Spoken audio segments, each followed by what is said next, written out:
The Challenge of the Yukon. On King! On you Huskies! The Wonder Dog King, swiftest and strongest of Eskimo lead dogs, blazes the trail through storm and snow for Sergeant Preston as he meets the Challenge of the Yukon. Sergeant Preston was typical of the small band of Northwest Mounted Police who preserved law and order in the new Northwest country, where the greed for wealth and power led to frequent violence and bloodshed. But in spite of the odds against them, Sergeant Preston and his Wonder Dog King met that challenge, and justice ruled triumphant.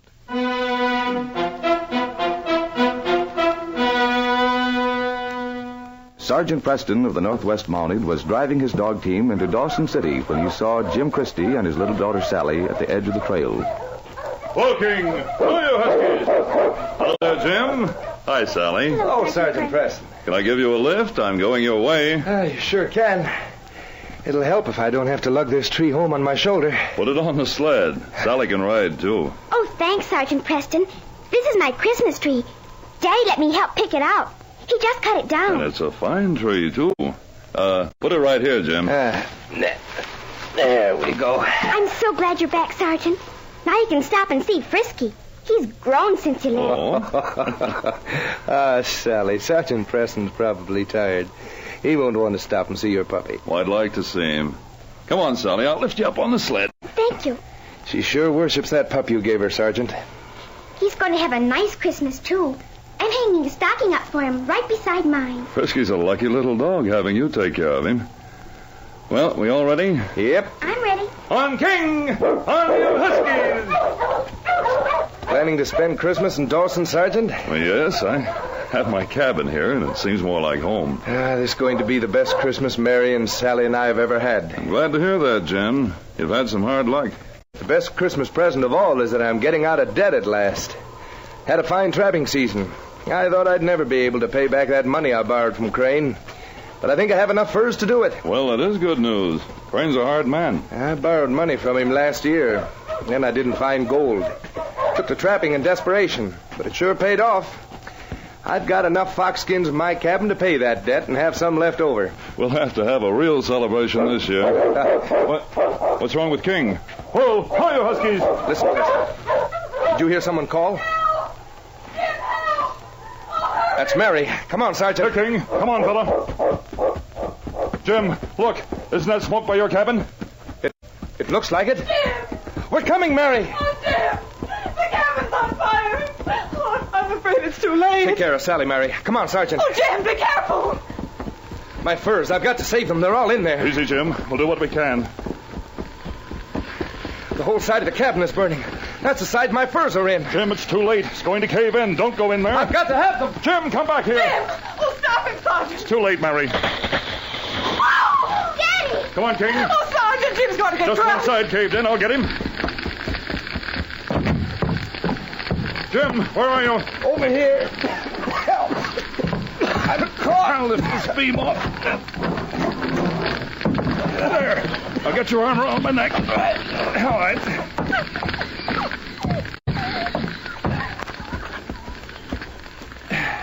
Well, there we are. You all right, Jim? Oh, thank heaven you got him out of there. My leg. Oh, Daddy, you're hurt. I'll get the dogs in the sled. Look, Sergeant. King brought Frisky out of the cabin. Good work, boy. I didn't see him. King came after me. Frisky, are you all right? Oh, thank you, King, for saving him. Jim, your foot. He's quite badly hurt, Mary. You'd all better come over to my cabin. There it goes. Our cabin. And all the furs destroyed. I can't pay Crane.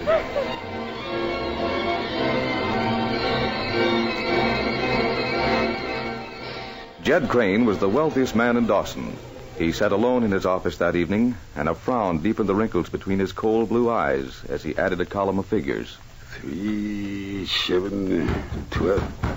Come in. Can I see you a minute, Crane? What do you want, Jake? I just heard some news I thought might interest you. Yep. Jim Christie's cabin burned down this afternoon. Jim Chris. What happened to them furs? All of them burned. Nothing left at all. He said he intended to give them to you. Yeah, for all the rotten luck. I was sending after them tomorrow. You sure this ain't a trick? Maybe he hid him somewhere and started the cabin afire himself. Oh, no, they was in there all right. Jim got hurt trying to get them out. Yeah. I'll have to wait another year till he pays me what he owes me.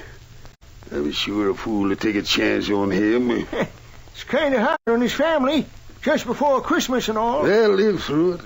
Boys was talking about taking up a collection for him. Well, don't come to me for anything. It's present enough as far as I'm concerned not getting my money.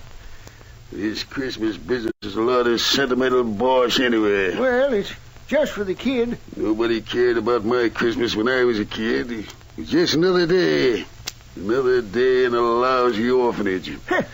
You mean you never got any presents? Presents? Yeah. Yes.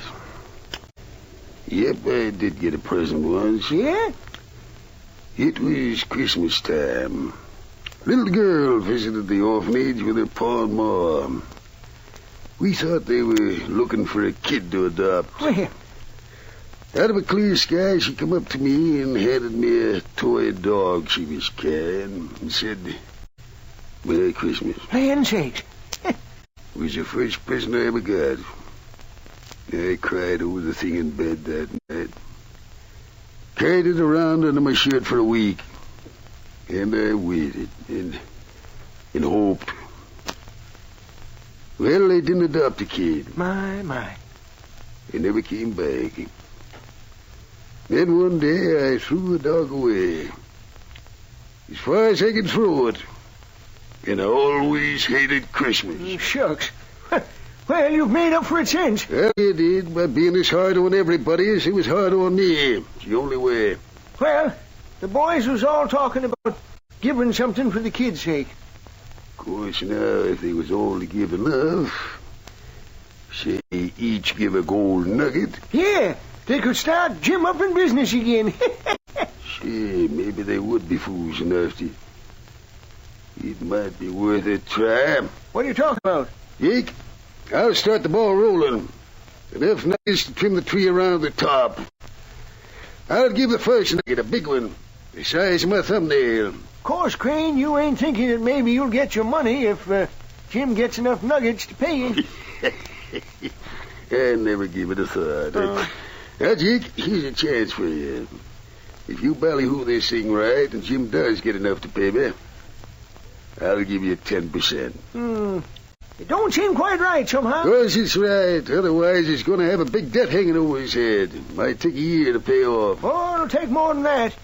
He won't be able to work for a long time with one foot crushed. Well, if you collect enough, he'll have something to live on, maybe. After he pays me, eh? Tell everybody I thought of it. Enough nuggets to trim Christmas tree. And I'm starting it by giving the biggest nugget of all.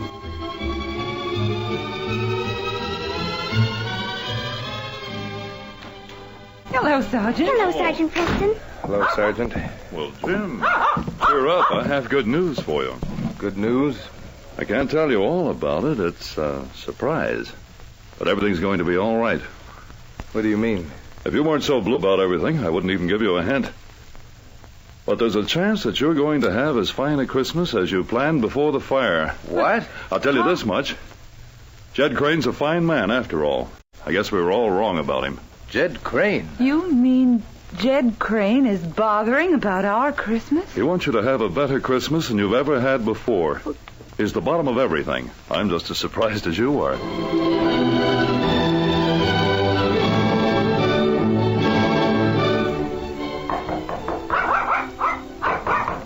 Come in, come in. Mr. Crane?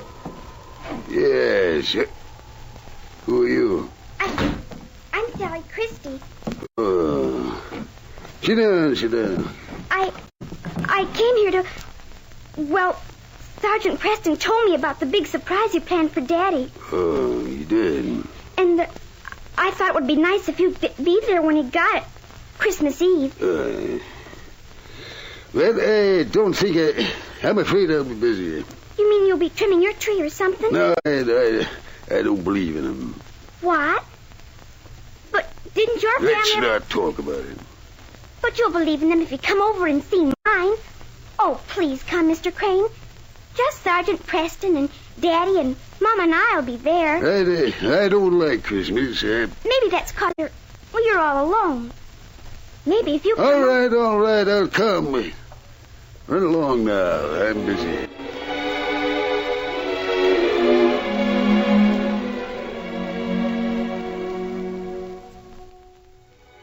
The soft light of the candles on the Christmas tree was reflected in the nuggets that hung like drops of gold from its branches.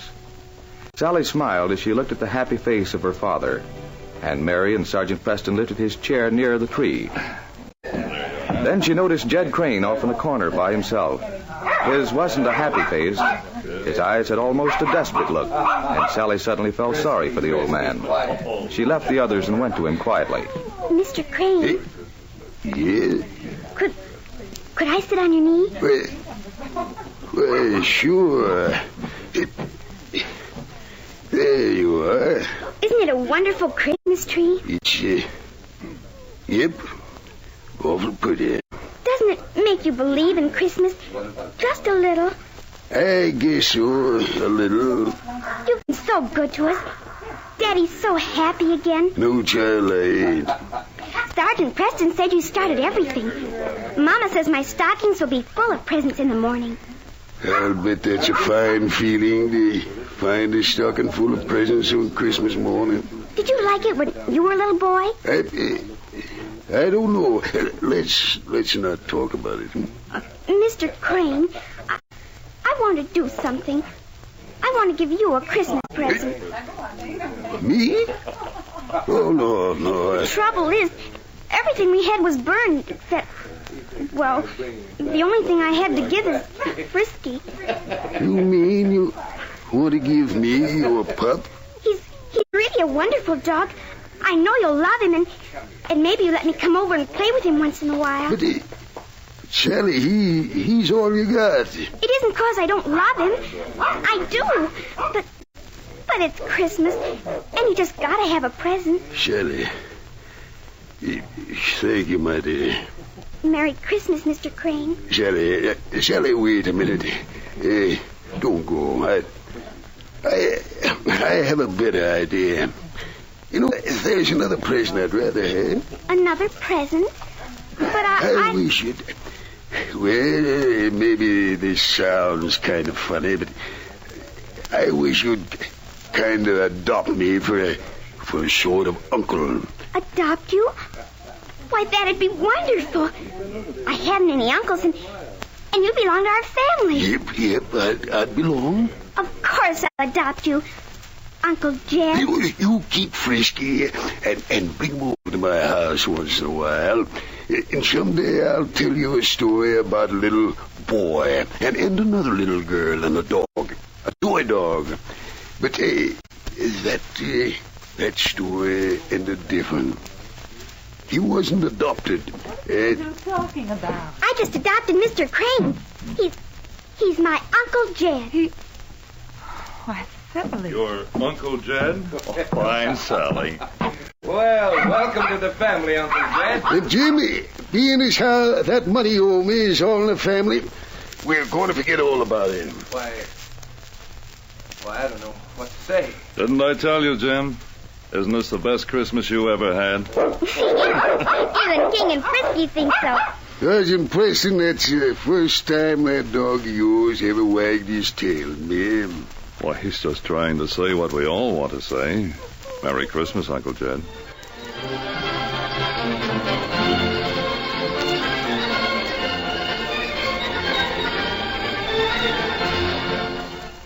These copyrighted dramas originate in the studios of WXYZ Detroit, and all characters, names, places, and incidents used are fictitious. They are sent to you each week at the same time and reach you from our transcription studios. Hugh Holder speaking. This is the Michigan Radio Network.